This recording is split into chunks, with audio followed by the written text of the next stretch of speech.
তা যাই হোক, তা মুম্বাই গেছিলাম মাদ্রাসার আদায় করতে। তা একটা বিহারি লোক, আমি তো যদিও আমি পিওর বাঙালি, হিন্দি বলতে গেলে একটু জমানে হবেই, যতই আমি বলতে পারি একটু উল্টোপাল্টা হবে। তা ওই লোকটা আমাকে বলছে যে হুজুর বড় দুঃখের বিষয়। আমি জিজ্ঞেস করছি, বড় সোনার দোকানের মালিক। তা আমাকে বলছে হুজুর আমার জন্য একটা মেয়ে দেখুন তো। আমি যে আপনার এই প্রায় 45 বছর বয়স এখনো বিয়ে করেননি? তখন মাথার সে ক্যাপ্টেন টুপি না কি বলে, কি বলে ওটা, যাই হোক ওই টুপিটা খুলে বলছে এই যে সাদে মাল্লাই আমাকে বলছে। তা আমি তখন বলছি এটার জন্য কি সমস্যা আছে? বলছে না, এত মেয়ে দেখেছি যে ওই টাকাগুলো রেখে দিলে আমার দোকানের দ্বিগুণ হয়ে যেত।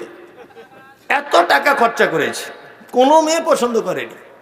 তা ভালো, আমাকে বলছে হুজুর একটু ওষুধ আপনার যদি জানা থাকে বলে দেন যাতে চুলটা ওঠে। আমাকে এত প্রেশান, 10,000 টাকা দিয়েছে মাদ্রাসায়। আমি মহা বিপদে পড়েছি, কি ওষুধ দিব? আর বাঙালিদেরকে ওরা ভাবে বাঙালি হুজুর মানে বিশাল জাননেওয়ালা, বিশাল বড় আর কি, বিশাল কিছু ব্যাপার। তা এত বিরক্ত করছে। তো আমি রেল লাইনে ঘুরছি, ঘুরতে ঘুরতে বোম্বাইতেই রেল লাইনে ঘুরতে ঘুরতে ভাবতে ভাবতে দেখছি যে কি করা যায়। লোকটা এতবার বলছে, নিয়ে একটা গাছ ছিল, এই গাছটা তুলে আমি এমনি চালাকি করে দিয়ে দিলাম। আজ ভালো করে বেটে মাথায় লাগানো দিয়েছি। তার পরের দিন আমি প্লেনে করে চলে এসেছি বাড়ি। আর দমদম এয়ারপোর্টে যেই নেমেছি দেখছি ওর ফোন ঢুকছে, হ্যালো, হিন্দিতে বলছে হুজুর মাথায় দেওয়ার পরে এত চুল কাটছে যে আমি থাকতে পারছি না। আমি তখন বিপদে পড়ে গেছি। আমি যত চুল কাবেন তত চুল উঠবে, বুঝলেন না? ও বলছে চুলকে ছিঁড়ে যাচ্ছে, কি হবে ভাই, তো মহা বিপদ, ঘা হয়ে যাবে মাথায়। যত চুল কাবেন তত চুল উঠবে। কি বললাম, বুঝলেন না? কি গাছ দিয়ে দিয়েছে আমি নিজেও চিনি না। আমি ভেবেছি হয়তো একটু চালাকি করে দিই, লোকটা সান্ত্বনা পাবে, এতটুকু। যাই হোক, তাই চুলটা এটা আল্লাহর কি নিয়ামত, তাই তো? আপনি যে মুখে কথা বলেন, অনেক মানুষ বোবা আছে, আল্লাহু আকবার, এর থেকে আপনি ইবরাত হাসিল করেন, এর থেকে আপনি শিক্ষা নেন। আল্লাহর এটা বড় নিয়ামত নয় যে আপনি সবার সঙ্গে কথা বলতে পারেন? জি, আপনি কানে শুনতে পান, এটা আল্লাহর বড় নিয়ামত, নিয়ামত নয়? সারা পৃথিবীতে মানুষের জন্য যত নিয়ামত আল্লাহ দিয়েছে, তার 1 নম্বরের নিয়ামতের কথা আল্লাহ নবীকে দিয়ে বলাচ্ছেন কোরআনের ভিতরে, কুল ইন কানা আবাউকুম। সারা পৃথিবীতে যত নিয়ামত বান্দা তোমার জন্য দেওয়া হলো, তার 1 নম্বরের নিয়ামত হলো আবাউকুম, সন্তানের জন্যে তার বাবা মার থেকে বড় নিয়ামত আর কোনো নিয়ামত নাই। কে বলছেন? আল্লাহ বলছেন। বাপ মা কত বড় আপনার সাপোর্টিং। একটা সামান্য উদাহরণ বা গল্পের আকারে একটা কথা বললে আপনার মগজ একটু ঢুকবে। এক গ্রামে একটা গরিব ফ্যামিলি বসবাস করে। এইটা বক্তব্য সব যদি ভুলে যান, এই জায়গাটা ভুলবেন না। এটা গল্প একটুখানি, কিন্তু মারাত্মক বড় একটা জ্ঞান আছে। তা গরিব ফ্যামিলি, তাদের বাড়িতে কল টল নেই। তা রাস্তার ধারে একটা কুয়োতে পানি তুলতে যায়। কুয়ো বুঝেন তো? কুয়ো কি বিন্দারা, ওই ইন্দারা, ইন্দারা। তা ইন্দারা থেকে পানি তুলছে। তা বালতিটা দিয়েছে, দড়িটা ছেড়ে দিয়ে বালতিটা তুলতে গেছে, বালতিটা কেটে গেছে। তা ওই মেয়েটা, গরিবের মেয়ে, বাড়িতে এসে তার মাকে বলছে, মা গো, বালতিটা দিলাম কুয়োর ভিতরে, বালতি কেটে গেল। ওর মা তখন বলছে, চল আমি গিয়ে দেখি। ওর মা দড়ি করে আবার একটা নতুন বালতি লাগালো, দড়িটা টানছে, দেখছে বালতি কেটে গেল। ওর মা আর মেয়ে দুজনাই অবাক হয়ে গ্রামের মোড়লের কাছে গেল, গিয়ে বলছে, মোড়ল সাহেব, এ কুয়োর ভিতরে বালতি দুটো দুটো দিলাম, দুটোই কেটে গেল, কারণ কি? মোড়ল তখন বলছে, বিয়াদব কোথা, আজে বাজে কথা, চল দেখি আমি যাব। মোড়ল একটা বাড়ি থেকে বালতি এনে দড়ি ধরে ছেড়ে দিয়েছে। মোড়ল টেনে দেখছে মোড়লের বালতিও কেটে গেছে। 4-5 জন এসে দিয়েছে, 4-5 জনের কেটে গেল। তখন মোড়ল ভাবছে যে নিশ্চয় কোনো ব্যাপার আছে, বালতি কেটে যাচ্ছে কেন? নে মোড়ল একটা ওজার, রোজা না কি বলে, হাতটা দেখায়, ওঝা, ওঝা কবি, মানে আমি শব্দটা জানি কিন্তু ভয়ে বলছি না যে আপনাদের দিকে যদি অন্য বলে লোক হাসবে। মানে এক দেশের বুলি আর এক দেশের গালি।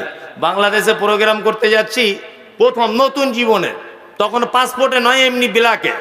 তা নদীটা পার হয়ে ফোন করছি সোনাই নদী, হ্যালো ভাই, এবারে আমি কিসে যাব? আমি তো পৌঁছে গেছি। বলছে হুজুর আপনি দাঁড়ান, হেলিকপ্টার যাচ্ছে। আমি ভাবছি তাহলে আলহামদুলিল্লাহ খুব ভালো। আমার বউকে সাথে সাথে ফোন লাগিয়েছি, দেখো আমার নসিব কত, বয়স কম হতে পারে, আমি হেলিকপ্টারে করে আজকে জলসা করতে যাব। আর বউ তখন বলছে তোমার কপাল ভালো, চাপো। বউ বলছে আমি কি করলাম, পুরাতন জামা কাপড় খুলে বড় জুব্বা টুব্বা পরে চশমা চশমা লাগিয়ে রেডি হয়ে আছি হেলিকপ্টারে। আর মনে মনে ভাবছি তাহলে হেলিকপ্টার আসলে তো আওয়াজ হবে, তো কি আওয়াজ হচ্ছে না। আবার ভাবছি হেলিকপ্টার নামতে গেলেও তার একটা বড় মাঠের প্রয়োজন, সেই মাঠও নেই। মনে মনে ভাবছি, তখন অত বুদ্ধি নেই, নতুন নতুন বক্তব্য দিতে শিখেছি, আজ থেকে 10-12 বছর আগের কথা বলছি। এখন বারবার ছেলেটাকে ফোন করছে, আরে ভাই হেলিকপ্টার কই, আওয়াজও পাচ্ছি না। বলছে ভাই দাঁড়ান, যাচ্ছে। তখন দেখছি একটা লোক এসছে সাইকেল নিয়ে, পিছনে দেখছি দুটো কাঠ বাঁধা আছে এরকম, আর একটা কাঠ এইরকম। আমার কাছে হুজুর বসুন। আচ্ছা আস্তাগফিরুল্লাহ, হেলিকপ্টারে কি ব্যাপার? বলছে এইটাই তো বাংলাদেশের নাম, হেলিকপ্টার। আচ্ছা আস্তাগফিরুল্লাহ, আগে যদি জানতাম তো এই জামা পাল্টাতাম আমি। কি সর্বনাশ করলে ভাই তুমি আমার। আগেকার দিনে বাংলাদেশে এই সিস্টেমের চালু ছিল, যারা কুটুম টুটুম আছে জিজ্ঞাসা করবেন, সাইকেলে মোটর সাইকেলে প্যাসেঞ্জার বইতো, আর এদের নামই ছিল হেলিকপ্টার। তো এক দেশের বলি আর এক দেশের গালি। তা মোড়ল গেছে ওঝার না কি বলছে ওঝার কাছে। ওঝার কাছে যাওয়ার পরে ওঝারা তো বেশিরভাগ দেখবেন চিটিংবাজ হয়, মারাত্মক চিটিংবাজ। মানে এরা যে কত বড় চিটিংবাজ আপনি অবাক হয়ে যাবেন। যত এমন জায়গাতে আপনাকে আঘাত করবে যে আপনাকে ফের ওর কাছে আসতে হবে। তার ওঝার কাছে গিয়ে বলছে দেখুন তো আমাদের গ্রামে কুয়োটার কি অবস্থা ইনারার। তখন ও হাতটা দেখে বলছে সারা মারাত্মক ব্যাপার তো। যে কি ব্যাপার? বলছে আফ্রিকার একটা ভূত ঢুকে গেছে, যদি 4 দিনের মধ্যে না ভূতটাকে তাড়ানো হয় তা গ্রামের সম্ভ্রান্ত 4টে লোক মরবে, তার মধ্যে মোড়লও যাবে। মোড়ল দেখছি আমার নামটা আগে বলছে, কঠিন বিপদ। মোড়ল বলছে ভাই কত টাকা লাগবে? বলছে 5000 এখন দাও আপাতত, আর এই তাবিজটা নিয়ে যাও, 4 দিনের মাথায় ভূত চলে যাবে। 5000 টাকা ঝেড়ে নিয়েছে। 4 দিন পরেও বালতি ফেলে দেখছে আবার সেই একই অবস্থা, একই অবস্থা। তা এরা তখন দেখছে এর থেকেও বড় ওঝার কাছে যেতে হবে। তা বড় ওঝার কাছে মানে চিটিংবাজের উপরে বাটপার, বুঝলেন না, এই বাটপারের কাছে গেছে। বাটপার দেখে বলছে হ্যাঁ আগে কার কাছে গিয়েছিলেন? বলছে ফটিকের কাছে। ও ওঝা ও কিছু বোঝায়? এই যে হাতের দাগটা ডান দিকে চলে যাচ্ছে মানে এ আফ্রিকার ভূত নয়, মালয়েশিয়ার ভূত। একে তাড়াতে গেলে একটাই উপায়, মোটামুটি 30,000 টাকা খরচা হবে। তাছাড়া পরিস্থিতি খুব খারাপ, গ্রামের 4 জন মহিলা মরবে, তার মধ্যে গ্রামের সম্ভ্রান্ত 4টে লোকের বউ মরবে, তার মধ্যে গ্রামের মোড়ল যে থাকবে তারও মরবে। আর মোড়ল ভাবছে ওইদিকে বলেছে মোড়ল মরবে, এ বলছে বউ মরবে, তো দুজনাই যদি মরে যায় সংসার দেখবে কে? গ্রামে চাঁদাপত্র তুলে মোটামুটি 30,000 টাকা খরচা করে দেখেছে। মা কি বাপ কি সেটা বোঝানোর জন্য গল্পটা বলছি। আস্তে আস্তে আস্তে আস্তে করে চাঁদা তুলে দিয়ে দিল, কোনো কাজ নেই, ওই যা তাই। মোড়ল তখন রেগে গিয়ে বলছে যে কাউকে আর 1 টাকাও দেবো না। গ্রামের কেউ সাহসী ছেলে আছে যে কুয়োর ভিতরে নেমে দেখবি কি আছে? আচ্ছা বলুন তো, এইরকম রোজাদের কথা শোনার পরে আপনি নামবেন? নামবে? নামবে না, কেউ নামবে না ভয়ে। একটা ছেলে এসে বলছে মোড়ল আমি নামতে রাজি আছি, কিন্তু কেমন করে নামবো আপনি বলে দেন। বলছে আমরা উপর থেকে দড়ি ধরে থাকবো, তুমি দড়ি ধরে নিচে নেমে যাবে। তখন ছেলেটি বলছে মোড়ল আমি যখন নিচে থাকবো দড়িটা ধরবে কে? বলছে আমি ধরবো। গ্রামের ছাইফুল ধরবে, ফটিক ধরবে, আরিফ ধরবে, ওই তোবরে জালি ধরবে, আব্দুর রহমান ধরবে, সবাই ধরবে। তখন যুবক বলছে আমি নামবো না, 2 জন লোক যদি ওই দড়িটা ধরে থাকে তোমাদের সাথে তাহলে আমি নামবো। বলছে কে বলো? বলছে আমার আব্বা আর আমার মা, 2 জন যদি দড়ি ধরে তাহলে নামবো। সবাই ধরে আছে। মোড়ল তার আব্বা মায়ের কাছে গিয়ে বলছে ও চাচা ও চাচি, তোমার বেটা যদি কুয়োটায় নামে গ্রামের লোকগুলো সব বেঁচে যাবে। বুড়ো মানুষ তখন বলছে, আমার বেটা যদি নেমে তোদের যদি উপকার হয় তাহলে আমার বেটা নামবে, কোনো অসুবিধা নাই। তবে আমি তো বুড়ো মানুষ, আমার এই 80-90 বছর বয়স, আর আমার স্ত্রী অর্থাৎ তোর চাচির বয়স প্রায় তাই, দুজনের সমান সমান, আমরা ভালো চলতে পারি না, তা আমরা কেমন করে দড়ি ধরবো? মোড়ল বলছে কোনো দরকার নাই, দুজন শুধু হাত দিয়ে ধরে রাখবে, টানতে হবে না, টানবো আমরা, তোমরা দুজন শুধু ধরে রাখবে, আমরা টানবো, আমরা, তোমরা শুধু দড়িটা কি করবে? ধরে রাখবে। ছেলেটা নেমে গেছে, সবাই দড়ি ধরে আছে, ওর আব্বা মা দড়িটা ধরে আছে। এখন তলা থেকে নেমে দেখছি একটা বুড়ো বানর কার গাছে পেয়ারা টিয়ারা খেতে গিয়ে কুয়োর ভিতরে পড়ে গেছে, বুঝলে না? এরা যতবার বালতি দিয়েছে ও বালতিতে উঠে বসে দাঁত দিয়ে দড়িটা কেটে দিয়েছে, ও তো বুদ্ধি নাই, কেটে দিয়েছে। এখন ও অনেক দূরে যখন চলে গেছে, কূপটার অনেক গভীরে, ভিতর থেকে বলছে, এই মাল ধরেছি, মাল ধরেছি, মাল ধরেছি। মোড়ল লাইট মেরে দেখতে সত্যি ওর হাতে একটা মাল আছে কিছু। মোড়ল দড়ি ছিঁড়ে কাঁচা বেঁধে ছুটছে, দেখছে সে আফ্রিকার ভূত উঠছে। সবাই পালিয়ে গেল। ওর আব্বা মা বুড়ো মানুষ দুজনা দাঁত দিয়ে দড়ি ধরে পা দিয়ে সাপোর্ট দিয়ে দাঁড়িয়ে আছে। আল্লাহু আকবার। শেষ পর্যন্ত ছেলেটা মারবান্তিক অবস্থা, কোন রকম এদিক ওদিক এদিক ওদিক এদিক ওদিক করে উঠে দেখছে কেউ নাই, শুধু আব্বার মা আছে। মোড়ল পরের দিন 10,000 টাকার একটা চেক লিখে বলছে, গ্রামের তরফ থেকে প্রাইজ দেওয়া হবে আমাদের সাইফুল ইসলামকে, গ্রামবাসীকে বাঁচানোর কারণে। সাইফুল স্টেজে তুমি কিছু বলো। স্টেজে প্রথমেই বলেছে, মোড়ল ওই জন্যই বলেছে পৃথিবীর সবাই শত্রু, পৃথিবীতে কেউ কোনোদিন আপন হয় না, যারাই হয় ক্ষণিকের জন্য হয়। পৃথিবীতে অরিজিনাল আপন হচ্ছে বাপ আর মা। আমি জানি ভয়ের কারণে সবাই দড়ি ছেড়ে দিয়ে চলে যাবে, আমার আব্বা মা যদি দড়ি ধরে জীবনেও কোনোদিন সন্তানদের হাজার বিপদ হলেও দড়ি ছিঁড়ে যাবে না। যারা 4 দিন 4টে ডিম সিদ্ধ খেয়ে ঘন ঘন আম্মাজি বলছে, আর নিজের বাপকে বাপ বলে না, নিজের মাকে না মামা বলে না, ভেবে নিও তোমাদের অবস্থা ঠিক এই রকম। বিপদে পড়ে দেখো, তোমার আম্মাজি মেয়েকে ফোন করে বলবে, হ্যালো তুই ছেড়ে চলে আয়, ওর কাছে থাকিস না, ডাক্তার বলে দিয়েছে যা খাবার খেয়ে নিতে, বেশি দিন বাঁচবে না, ফালতু থাকিস না, চলে চলে চলে যাবে। আর আপনার গায়ে যদি পোকা হয়ে যায়, 20-30 দিন যদি 1-2 বছর যদি আপনার গায়ে পোকা হয়, বিছানায় যদি পেচ্ছাপ পায়খানা করেন, তাও পৃথিবীতে এমন কোনো মা নেই যে হাত দুটো তুলে বলবে আল্লাহ আমার বেটাকে তুমি তুলে নাও। এরকম কোনো মা আছে? কোনো মা আছে? কোনো মা নেই। মায়ের সঙ্গে সদ্ব্যবহার করবেন। মায়ের মর্যাদা ইসলামে কি অনেক অনেক বেশি। চলুন এইবারে বলছি আপনাকে, নারী কন্যা রূপে ওর মর্যাদাটা কতটা।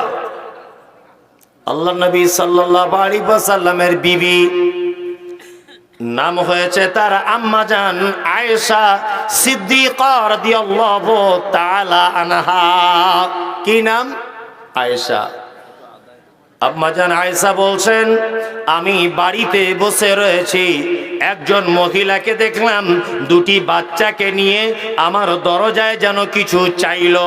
আমার বাড়িতে কিছু নাই, একটা খাজুর ছিল, ওই খাজুরটা মহিলাটিকে দিলাম।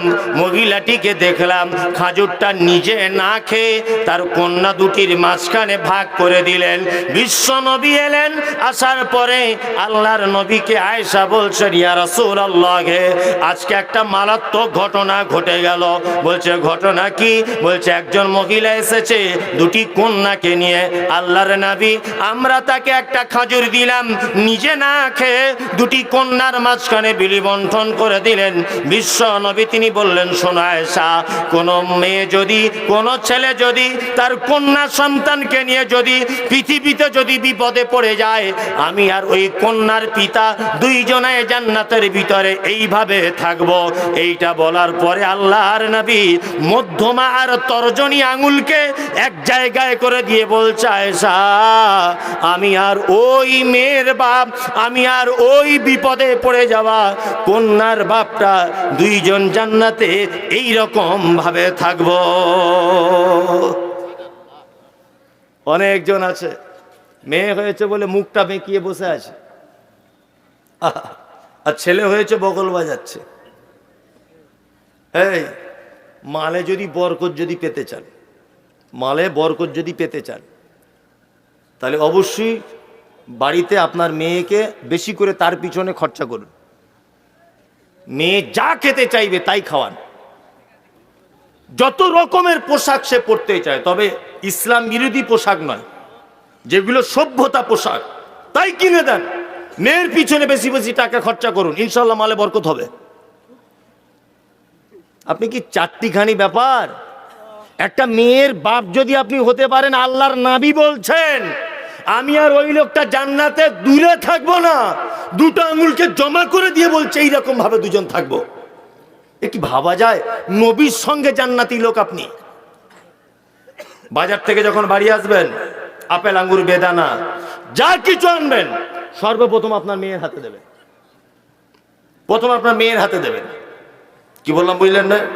মেয়েকে চুমু দেবেন, জড়িয়ে ধরে আদর করবেন। আল্লাহু আকবার, কত প্রিয়। টাকা পয়সা বেশি বেশি করে খরচা করবেন তার পিছনে।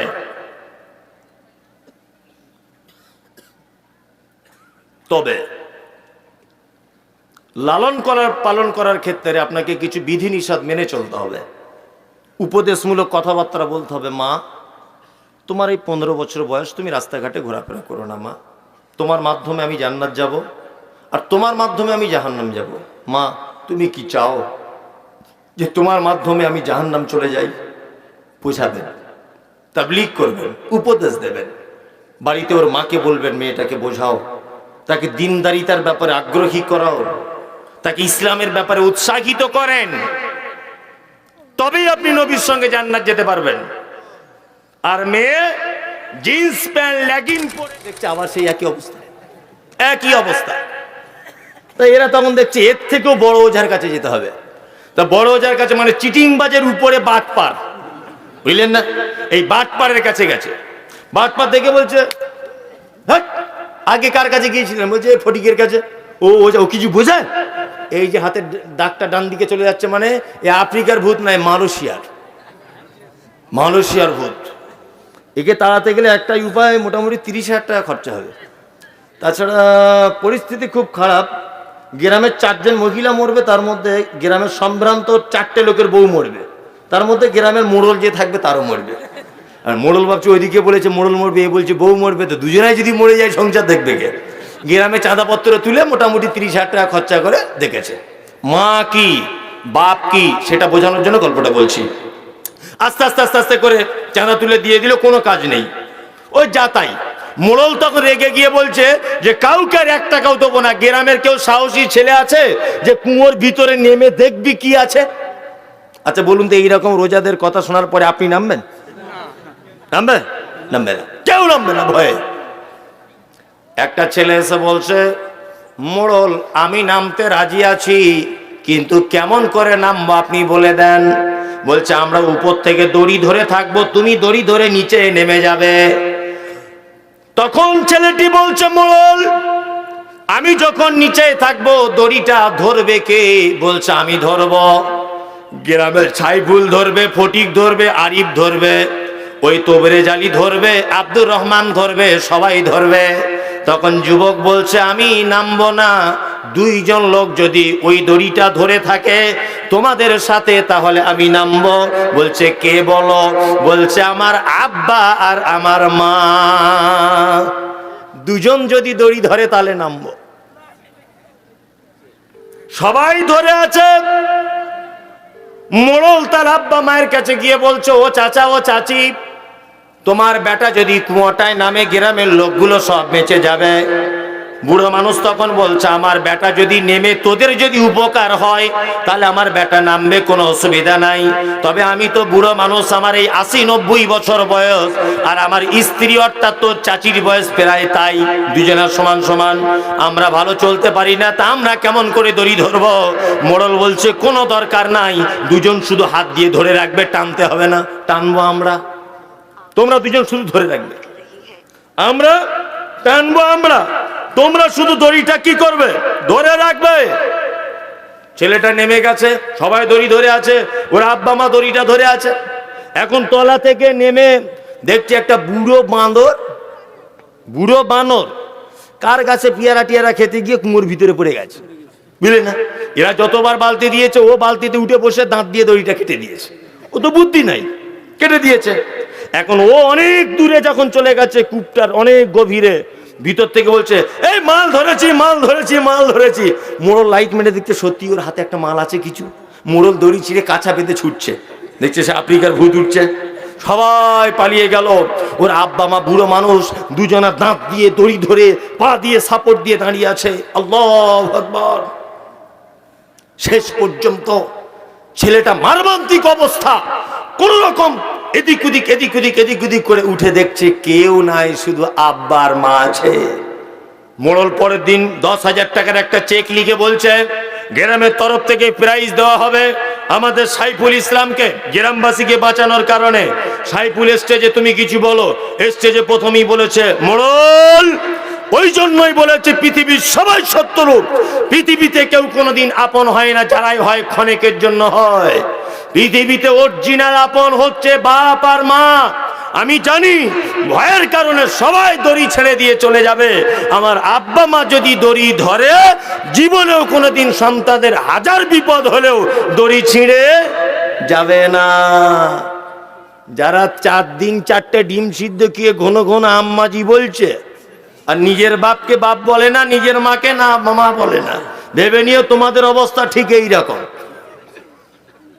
বিপদে পড়ে দেখো, তোমার আম্মাজি মেয়েকে ফোন করে বলবে হ্যালো তুই ছেড়ে চলে আয়, থাকিস না, ডাক্তার বলে দিয়েছে যা খাবার খেয়ে নিতে, বেশি দিন বাঁচবে না, ফালতু থাকিস না, চলে আয়, চলে আয়, চলে যাবে। আর আপনার গায়ে যদি পোকা হয়ে যায়, 20-30 দিন যদি 1-2 বছর যদি আপনার গায়ে পোকা হয়, বিছানায় যদি পেচ্ছাপ পায়খানা করেন, তাও পৃথিবীতে এমন কোনো মা নেই যে হাত দুটো তুলে বলবে আল্লাহ আমার বেটাকে তুমি তুলে নাও। এরকম কোন মা আছে?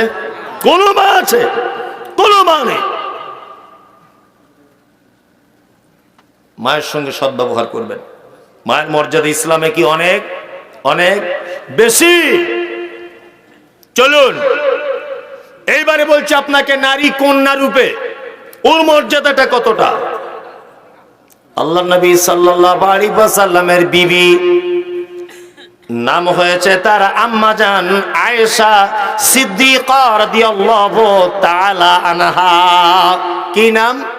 আয়েশা। আম্মা জান আয়েশা বলছেন আমি বাড়িতে বসে রয়েছি, একজন মহিলাকে দেখলাম 2টি বাচ্চাকে নিয়ে আমার দরজায় যেন কিছু চাইলো। আমার বাড়িতে কিছু নাই, একটা খাজুর ছিল, ওই খাজুরটা মহিলাটিকে দিলাম। মহিলাটিকে দেখলাম খাজুরটা নিজে না খেয়ে তার কন্যা 2টির মাঝখানে ভাগ করে দিলেন। বিশ্ব নবী এলেন, আসার পরে আল্লাহর নবীকে আয়েশা বলছেন ইয়া রাসূলুল্লাহ আজকে একটা মারাত্মক ঘটনা ঘটে গেল। বলছে ঘটনা কি? বলছে একজন মহিলা এসেছে 2টি কন্যাকে নিয়ে।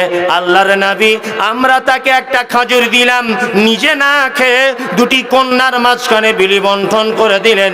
বিশ্ব নবী তিনি বললেন শোনো আয়েশা, কোন মেয়ে যদি কোন ছেলে যদি তার কন্যা সন্তানকে নিয়ে যদি পৃথিবীতে যদি বিপদে পড়ে যায়, আমি আর ওই কন্যার পিতা 2 জনায় জান্নাতের ভিতরে এইভাবে থাকবো।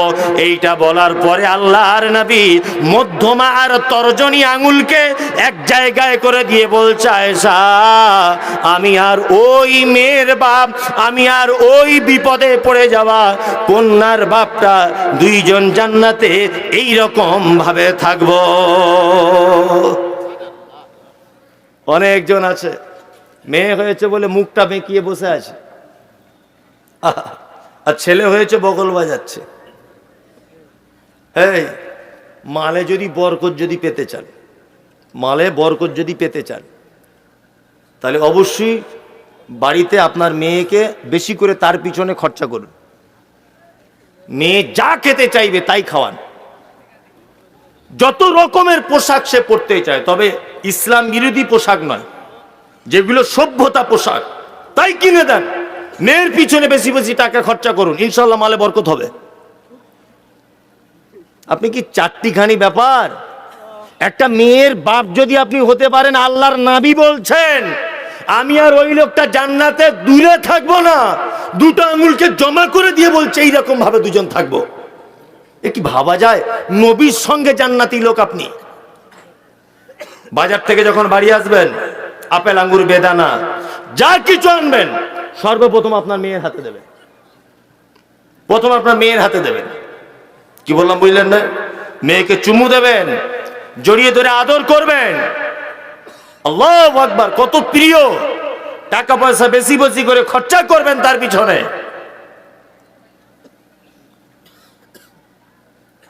তবে লালন করার পালন করার ক্ষেত্রে আপনাকে কিছু বিধিনিষেধ মেনে চলতে হবে। উপদেশমূলক কথাবার্তা বলতে হবে। মা, তোমার এই 15 বছর বয়স, তুমি রাস্তাঘাটে ঘোরাফেরা করো না মা, তোমার মাধ্যমে আমি জান্নাত যাব আর তোমার মাধ্যমে আমি জাহান্নাম যাব। মা, তুমি কি চাও যে তোমার মাধ্যমে আমি জাহান্নাম চলে যাই? বোঝাবেন, তাবলীগ করবেন, উপদেশ দেবেন। বাড়িতে ওর মাকে বলবেন মেয়েটাকে বোঝাও, তাকে দিনদারিতার ব্যাপারে আগ্রহী করাও, তাকে ইসলামের ব্যাপারে উৎসাহিত করেন।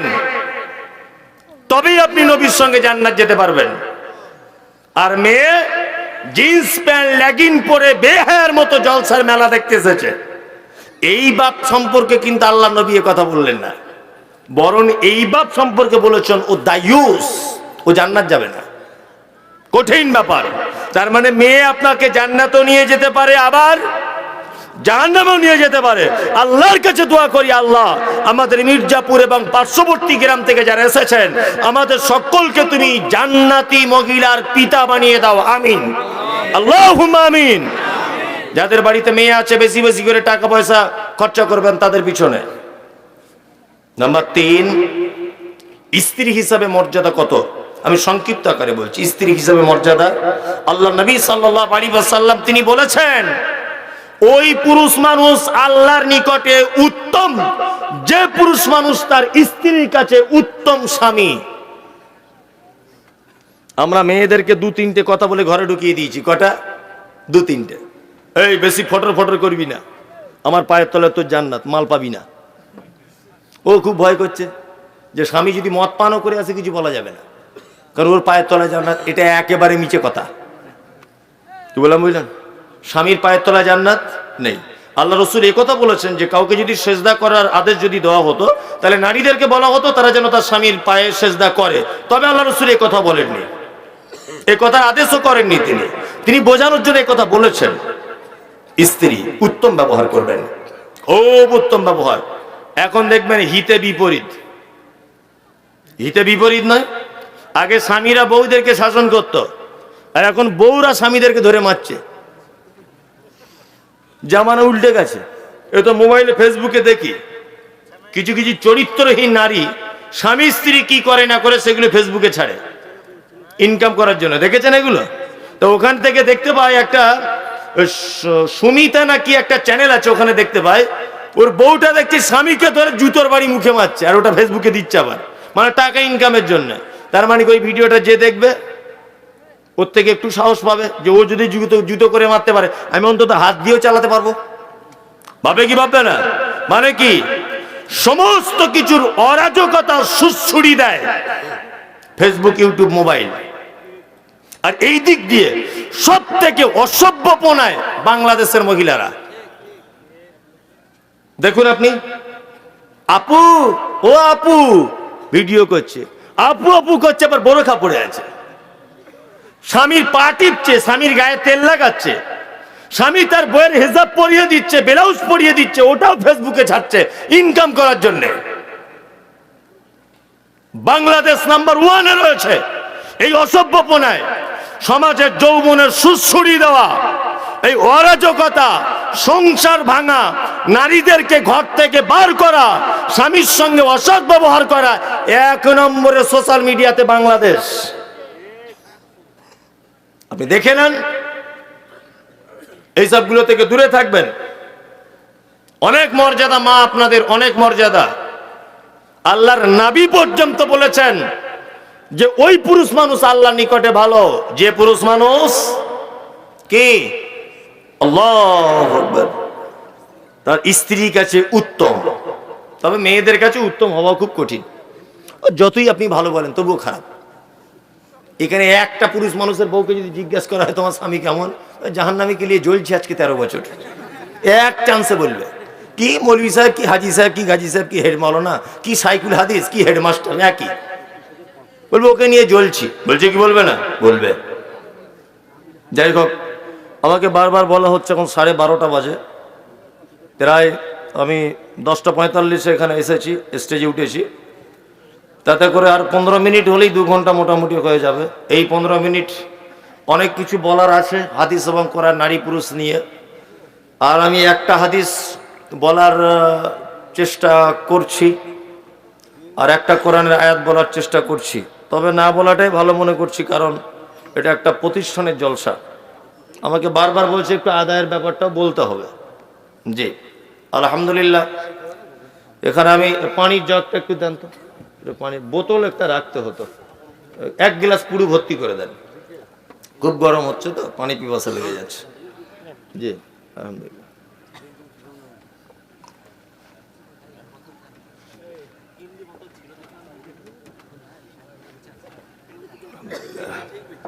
যে কথা বলছিলাম, যেটা একটা প্রতিষ্ঠান, শিশু মাদ্রাসা নাকি আপনাদের?